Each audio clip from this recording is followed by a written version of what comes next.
Suasana di peron menjadi tegang saat Jin Si mengucapkan kata-kata itu. Tikus besar berwarna emas yang tak terhitung jumlahnya di sekitar tangga batu tiba-tiba memancarkan cahaya aneh. Banyak mata menatap tajam ke pintu masuk tangga batu. Rambut berwarna emas di tubuh mereka juga mulai berdiri, muncul seperti landak. Untuk sesaat, tidak ada yang berani untuk menyerang secara acak setelah melihat pasukan tikus penelan emas menunggu dengan sungguh-sungguh. Jumlah besar adalah salah satu yang tidak disadari oleh siapapun. Selain itu, sebagian besar orang yang hadir jelas menyadari apa yang terdiri dari serangan gelombang sonik dari tikus menelan emas. Itu adalah sesuatu yang sangat sulit untuk dilawan. Selama pertarungan untuk kolam darah gunung surga saat itu, binatang buas ini telah menyebabkan banyak ahli menderita. Kalian semua hanya punya waktu 1 jam. Mereka yang gagal mencapai puncak gunung dalam waktu 1 jam akan dianggap gagal. Jin Si tidak mendesak semua orang ketika dia melihat mereka diam. Yang dia lakukan hanyalah mengucapkan kata-kata ini dengan sikap acuh tak acuh. Ekspresi dari cukup banyak orang berubah setelah mendengar kata-kata ini.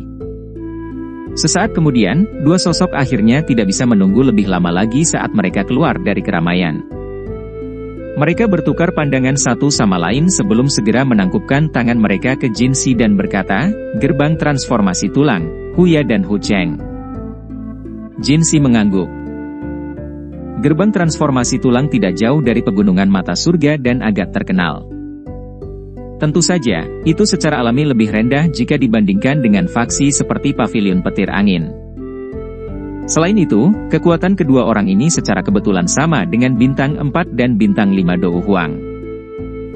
Mereka mungkin luar biasa di tempat lain, tetapi mereka hanya bisa dianggap sebagai level menengah di tempat ini.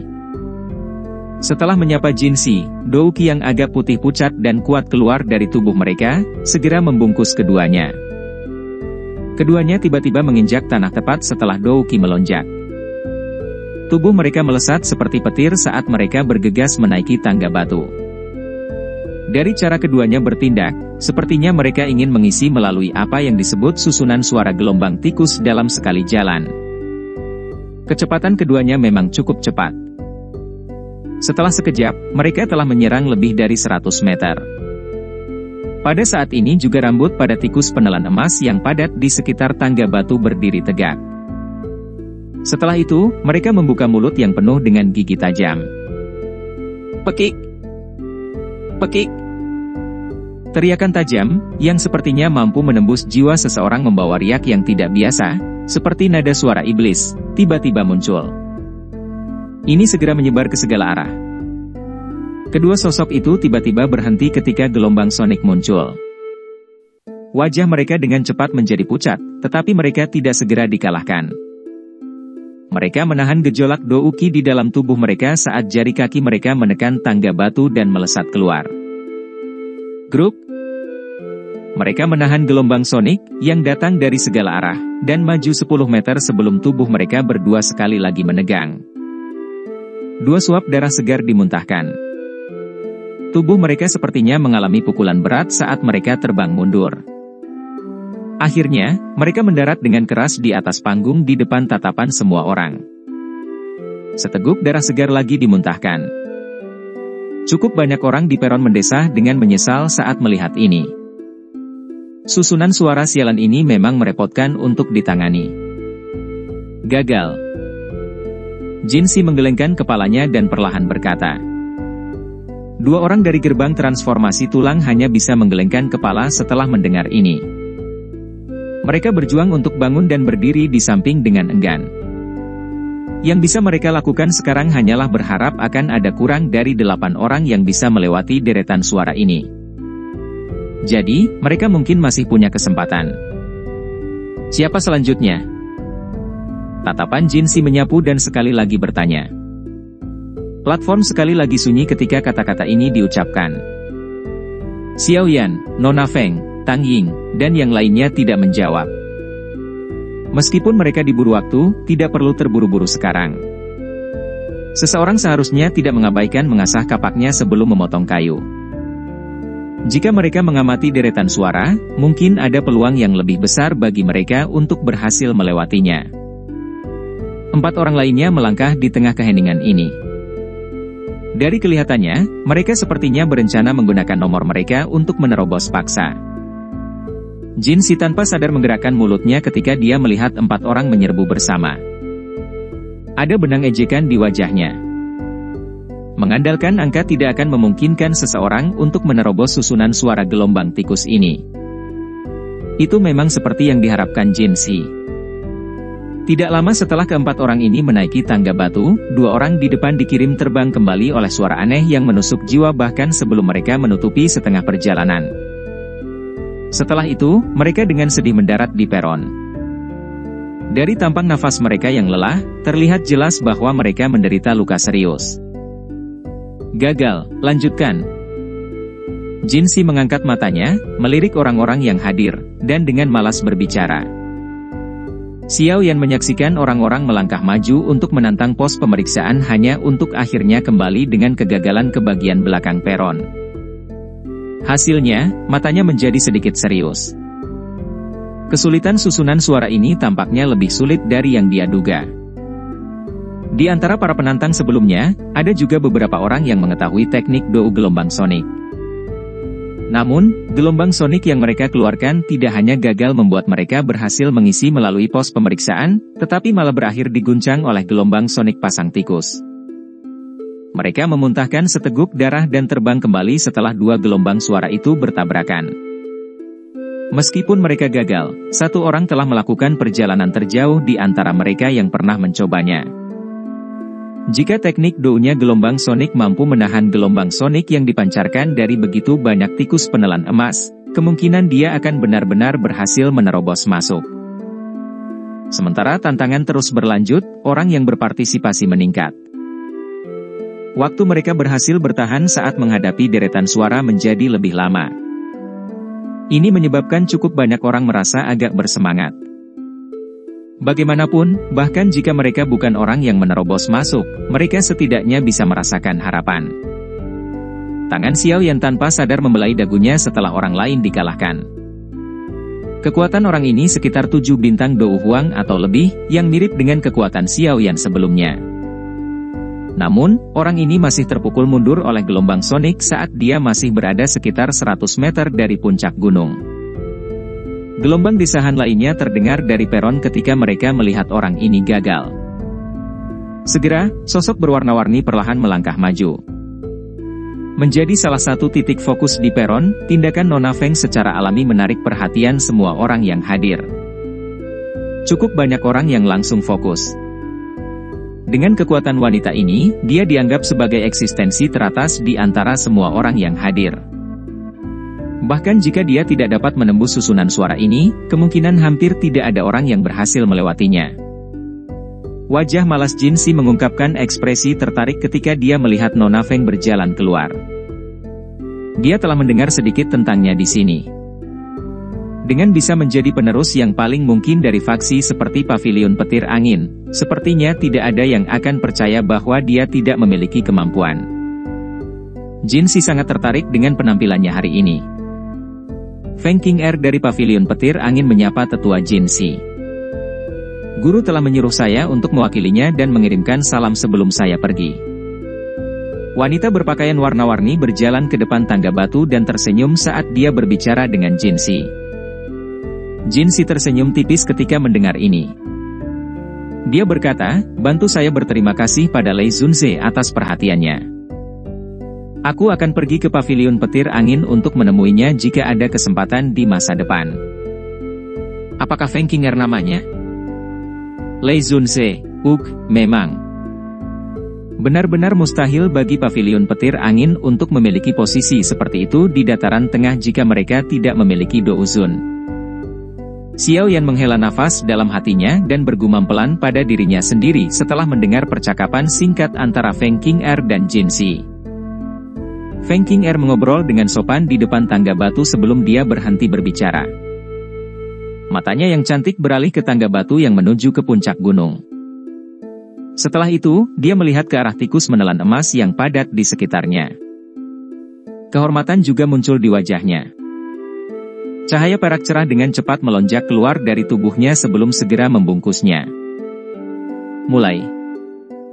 Jin Si melambaikan tangannya dan berkata setelah melihat cahaya perak muncul di tubuh Feng King Er. Bang! Suaranya baru saja terdengar ketika tubuh indah Feng King Er tiba-tiba bergetar. Dia segera berubah menjadi garis perak yang melesat ke arah puncak gunung dengan kecepatan yang menakutkan. Dari kelihatannya, sepertinya dia berencana untuk mendapatkan kemenangan menggunakan kecepatannya. Namun, harus dikatakan bahwa kecepatan wanita ini memang sangat cepat. Bahkan mata Xiao Yan mengungkapkan keterkejutan. Wanita ini memang bukan orang yang sederhana. Pekikan. Gelombang sonik tajam berubah menjadi riak yang menyebar dengan cepat saat ini. Ketika gelombang sonik bersentuhan dengan tubuh Feng King Er, tubuhnya sedikit bergetar. Tiba-tiba, kecepatannya melonjak dan beberapa bayangan muncul di langit. Bayangan-bayangan ini segera hancur di bawah gelombang sonik yang menyebar. Kecepatan yang menakutkan ini menyebabkan cukup banyak orang di peron mengeluarkan seruan. Melihat dari sudut mereka, tampaknya gelombang sonik pun kesulitan mengejar Feng King Er. Yang bisa dilakukannya hanyalah mengikuti dari belakang dan menghancurkan bayangan yang muncul satu demi satu. Jin Si menyipitkan matanya saat dia melihat sosok yang telah berubah menjadi petir. Dia tanpa sadar mengangguk. Kecepatan wanita ini memang menakutkan. Sepertinya dia sudah berlatih gerakan 3000 petir pavilion petir angin ke tingkat tertinggi. Ci! Suara angin kencang muncul di ujung jauh tangga batu. Segera, tubuh cantik Feng King Er melompat dan dengan mantap mendarat di atas batu. Dia memandang rendah semua orang yang berdiri di tengah pegunungan dari atas. Pada saat ini, angin sepoi-sepoi bertiup lewat dan rambut panjangnya terbawa arus. Dia memiliki aura mulia seorang ratu. Feng King Er berhasil melewati pos pemeriksaan. Jin Si menarik matanya. Suaranya yang tenang akhirnya mengandung sedikit fluktuasi. Wanita ini adalah seseorang yang bahkan orang yang paling luar biasa di antara generasi muda di suku tikus menelan emas mereka tidak dapat dibandingkan. Pavilion petir angin ini memang memiliki penerus. Feng King Er adalah orang pertama yang berhasil melewati pos pemeriksaan. Ini telah menyebabkan orang-orang di peron berubah menjadi keributan. Ini terutama terjadi pada Tang Ying, Wang Chen, dan Mu King Luan. Menjadi anggota dari 4 pavilion, mereka tentu saja tidak ingin kalah dari pavilion sebelumnya di tempat seperti itu. Xiao Yan juga tersenyum saat dia melihat keributan tempat itu. Tatapannya melihat ke puncak gunung yang jauh dan secara kebetulan bertemu dengan Feng King Er. Tatapan memprovokasi di mata pihak lain benar-benar terserap dalam pandangannya. Ikuti saja aku. Aku akan menuntunmu melewatinya. Xiao Yan menoleh dan tersenyum pada Nalan Yanran. Dia tidak menunggunya menjawab ketika dia berbalik dan berjalan menuju tangga batu. Nalan Yanran terkejut saat melihat punggung kurus itu. Dia segera mengatupkan giginya dan dengan sigap mengikuti. Karena Xiao Yan telah membuka mulutnya, dia harus menemaninya untuk mencobanya bahkan jika dia gagal pada akhirnya. Dia memiliki kepercayaan diri yang tidak diketahui pada yang pertama. Xiao Yan membawa Nalan Yanran dan berjalan menuju bagian depan peron. Pada saat ini, Tang Ying juga secara tidak sengaja keluar dari kerumunan. Pandangannya melirik Feng King Er di ujung tangga batu sebelum menoleh ke Jin Si. Dia menangkupkan kedua tangannya dan berkata, murid pavilion 10.000 pedang. Tang Ying menyapa tetua Jin Si. Jin Si menganggukkan kepalanya sedikit. Tatapannya menyapu Tang Ying. Aura pedang pihak lain menyebabkan dia sedikit menganggukkan kepalanya. Keempat pavilion ini benar-benar sesuai dengan reputasi mereka. Murid yang mereka rawat semuanya adalah orang-orang dengan kemampuan hebat. Dengan metode sempurna untuk merawat darah baru, tidak mengherankan jika mereka dapat memiliki posisi seperti itu di dataran tengah. Tang Ying menampar pedang besar berwarna biru di punggungnya setelah menyapa. Itu mengeluarkan suara, dentang, karena secara otomatis terbang keluar. Akhirnya, pedang itu digantung di depan Tang Ying. Aura pedang tajam meresap keluar, menyebabkan cukup banyak orang merasa kedinginan. Pada saat yang sama, jari kaki Tang Ying menekan ke tanah dan tubuhnya dengan lembut mendarat di pedang. Kilatan terkejut melintas di mata Xiao Yan saat dia menatap Tang Ying, yang berdiri di atas pedangnya. Dengan penglihatannya, Xiao Yan secara alami dapat menemukan energi yang keluar dari jari dan kaki Tang Ying. Energi ini melekat pada pedang, memberikan pedang besar energi untuk melayang di udara. Ini adalah teknik pedang kerajaan dari pavilion 10.000 pedang. Dikabarkan bahwa jika seseorang mempraktikannya hingga tingkat tertinggi, dia akan dapat mengendalikan pedang dengan hati serta bergerak dengan pedang. Kecepatan terbang seseorang juga akan sangat cepat. Ini bisa dianggap sebagai teknik unik dari pavilion 10.000 pedang. Nalan Yanran dengan lembut menjelaskan kepada Xiao Yan. Dia telah memperoleh sedikit pemahaman tentang faksi besar ini selama beberapa tahun ini ketika dia berada di dataran tengah. Ini memang sangat misterius. Xiao Yan mengangguk. Para ahli memang sebanyak awan di dataran tengah. Sangat jarang melihat keterampilan Dou yang misterius di tempat lain. Tubuh Tang Ying perlahan bangkit sementara Xiao Yan dan Nalan Yanlan sedang bercakap-cakap. Ketika dia berada sekitar 30-40 kaki dari tanah, dia perlahan-lahan berhenti. Tatapannya menatap tajam ke arah tikus menelan emas yang padat di kedua sisi tangga batu dan menyipitkan matanya.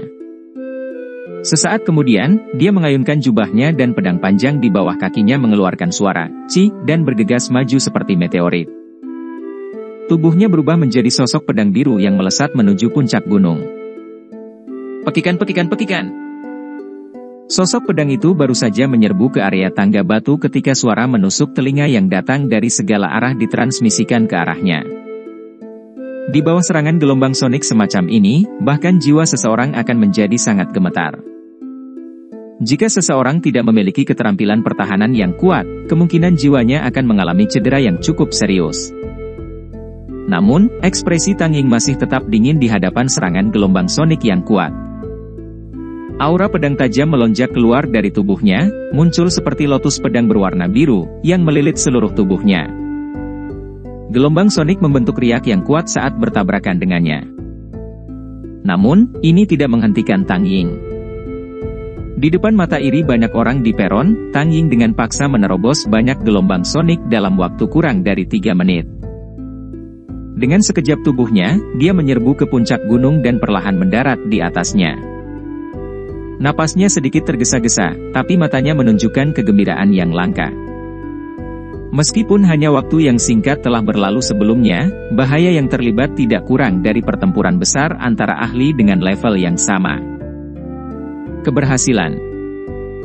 Jinsi mengangguk sedikit dan mengumumkan setelah melihat Tang Ying berhasil naik ke puncak gunung. Lanjut.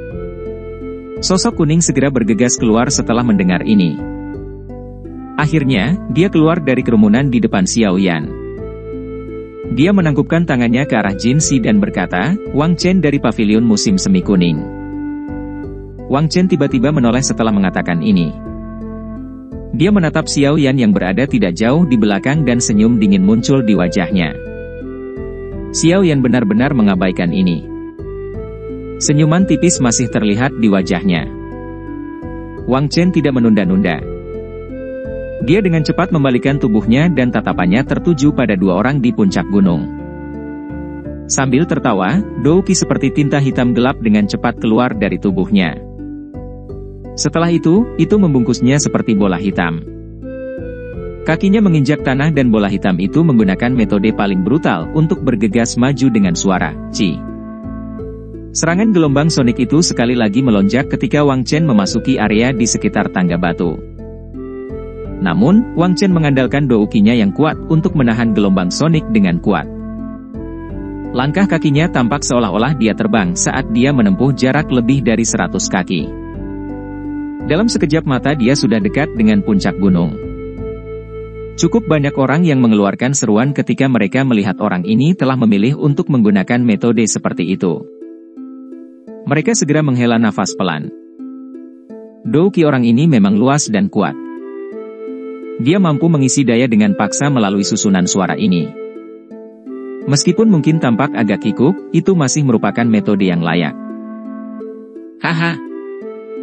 Bola hitam pekat sekali lagi melesat ke depan. Akhirnya, ia terbang di udara dan mendarat di puncak gunung dengan tawa yang keras. Keberhasilan. Sudut mulut Jin Si juga terangkat saat dia berbicara ketika pandangannya menyapu puncak gunung. Dou Qi orang ini jelas jauh lebih kuat jika dibandingkan dengan ahli biasa di puncak kelas Dou Huang. Selain itu adalah afinitas kegelapan langka Dou Qi. Jika tidak, bahkan jika dia bisa dengan paksa menerobos susunan suara, dia pasti akan menunjukkan tanda-tanda kelelahan. Namun, dari penampilan orang ini, sepertinya dia memiliki waktu yang mudah. Paviliun mata air kuning ini memang layak menjadi salah satu dari 4 paviliun. Lanjut. Xiao yang tidak muncul dengan cemas setelah mendengar suara yang keluar dari mulut Jin Si. Tatapannya berbalik dan melihat seorang wanita muda berpakaian hijau perlahan berjalan mendekat.